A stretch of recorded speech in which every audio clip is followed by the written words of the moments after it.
Charlie, you know how to put the pressure on, man.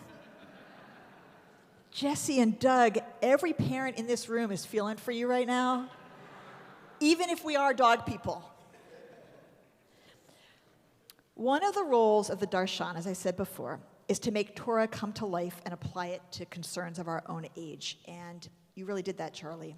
But you didn't just do it in the way that it was about, your own family's pet ownership prospects. You talked to us about Vladimir Putin. You opened by talking to us about a 13-year-old boy in Ukraine, putting all of our hearts and minds there. And you talked about and reminded us of Putin's stubborn, violent, tyrannical leadership that is like Pharaoh in our own time. Most of us are not in danger of becoming like Pharaoh or Putin, even if we don't want a dog. But I think that the Torah is speaking to us about our own hearts and the ways in which we harden or soften, close or open to the needs of others, to God, to the still small voice that calls us to our best selves.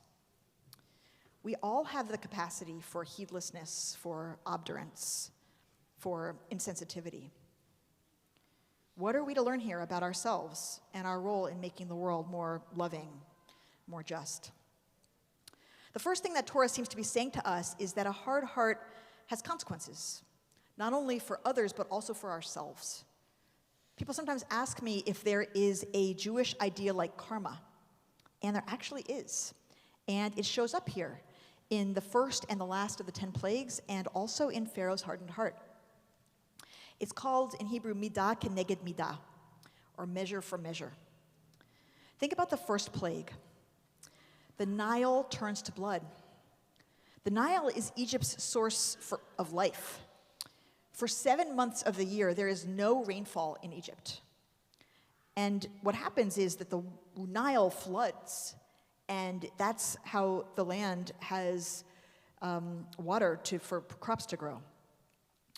But suddenly, the Nile was flowing with blood. It stank. It was obviously not potable. It will poison all the crops if left that way.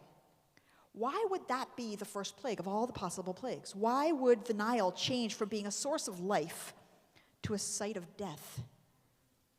If you recall, Pharaoh decreed that all of the Hebrew baby boys were to be thrown into the Nile to die. All Egyptians were ordered to snatch up the children of their Hebrew neighbors and drown them in the river. God's plague did not transform a source of life into a site of death. God's plague merely revealed that the Nile had already become a site of death, with corpses at its bottom. The blood was now made visible to all. Pharaoh hardened his own heart before that first plague, and then he went on to harden his own heart 4 more times. And then, midah keneged midah, if you harden your own heart repeatedly, you taught us this, then your heart will be hardened for you. You will become unable to soften it. If you refuse to change repeatedly, you will become unable to change. What you do has consequences. God's hardening of Pharaoh's heart is a measure for Pharaoh's own self-imposed hardening. And this brings us, in the end, to the 10th plague. Like the Hebrew baby boys thrown into the river, the firstborn boys of the Egyptians will die. The Nile's blood then was a warning that the murders of thousands of Hebrew babies was known, they mattered, and there would be consequences if Pharaoh did not relent. And then the last of the 10 plagues, after Pharaoh had hardened his own heart 5 times and his heart had been hardened by God 4 more times, was the brutal and devastating and inescapable consequence. Midah keneged midah, measure for measure. What we do in the world, Torah is trying to say to us, it comes back upon us. So how do we avoid this ever being us, even on a less dramatic or cosmic scale? How do we ensure that we use whatever power we have for good? How do we construct a life that is Pharaoh's opposite? The Torah gives us 3 more bodily metaphors, like the hardened heart, things that we could pay attention to inside of ourselves to help us be the opposite of Pharaoh.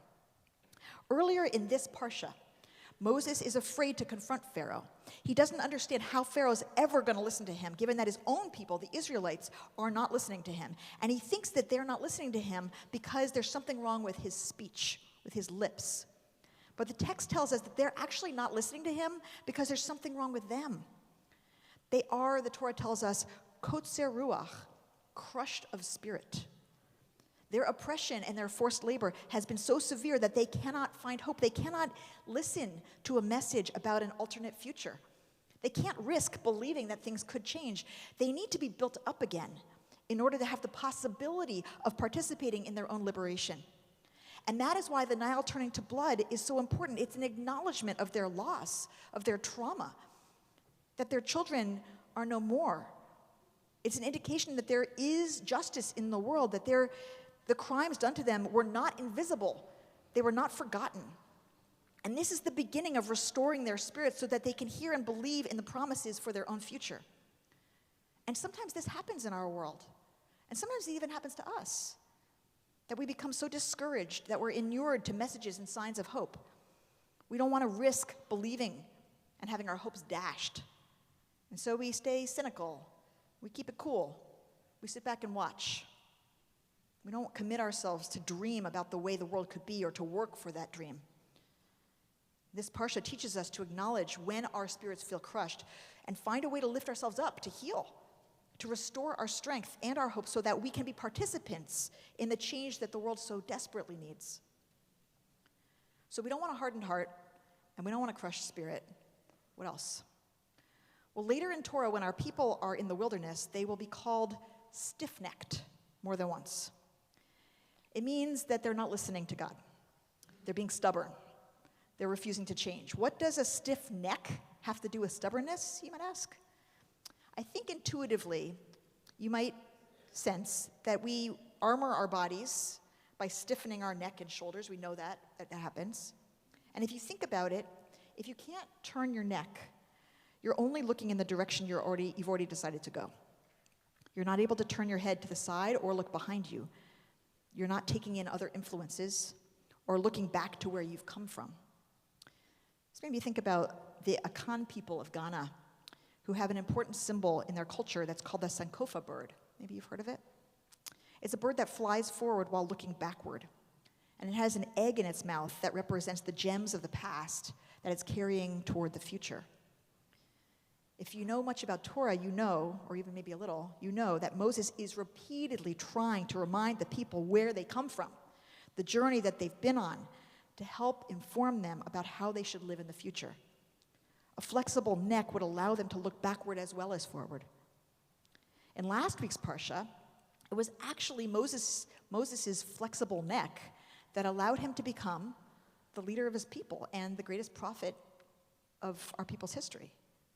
In the famous story of the burning bush, Moses is tending to his flock of sheep in the desert when a bush is on fire. And apparently, bushes would sometimes be on fire in the desert. That wasn't what was amazing. What was amazing was that the bush was on fire, but it was not consumed, meaning that the fire wasn't burning or charring the leaves and the branches of the bush. The Torah specifically tells us that rather than just walking by that bush, Moses turned aside to look. Vayomer Moshe, asura na ve'ereh. Moses said, I'm going to turn aside and look. A stiff-necked person wouldn't have turned their head.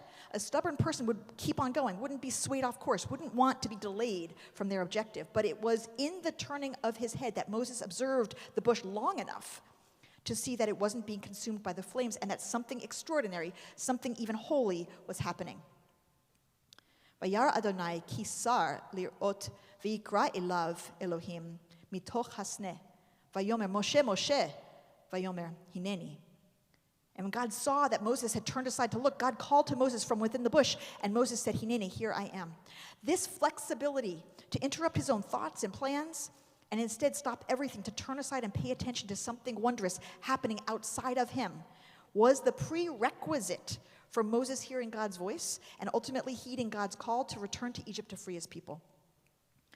God is asking us, Torah is teaching us to keep our necks flexible, to look backward to remember where we came from and what we learned from our experience, and to take in what's around us, all around us, to be open to wonder, to hear the voices of others, to be willing to find out that we're wrong, to adjust to new conditions, to different opinions, to the needs that are outside of ourselves, to that still small voice that is always trying to get our attention.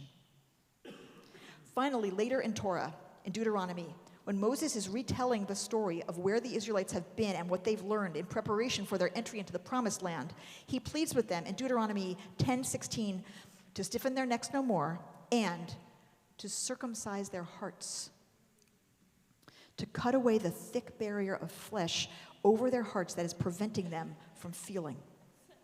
Now, this is the final response to Pharaoh's hardened heart. The opposite of a hardened heart is a circumcised heart, a heart that is unguarded. Now, the tool for this circumcision is obviously, thankfully, not a knife. It is intention, it is will, it is courage. According to Torah, it is this softened, exposed, vulnerable heart that makes human beings most receptive to God's call, most attuned to that still small voice, most capable of living a life that is an eloquent response to Pharaoh. An uncrushed spirit, a flexible neck, a circumcised heart. These are the ideals for a Jewish body and a Jewish life, for a human body and a human life. That we would heal ourselves from trauma and rouse our spirits from despair. That we would listen and look at the world that needs us, for the voices calling to us, for the wonders waiting if we only turn aside to see. That we would repeatedly soften and carve away the hard armor around our hearts, to find the courage to be vulnerable and unguarded as we face the world. The God of Torah needs human beings. That's what covenant is all about. We have a role to play in taking down the pharaohs and the Putins of our time. We have a role to play in modeling a different use of power, a different way of life. We have a role to play in using our bodies as vessels, as conduits for freedom, for justice, for healing, for sensitivity, for love. Shabbat shalom. Shabbat shalom.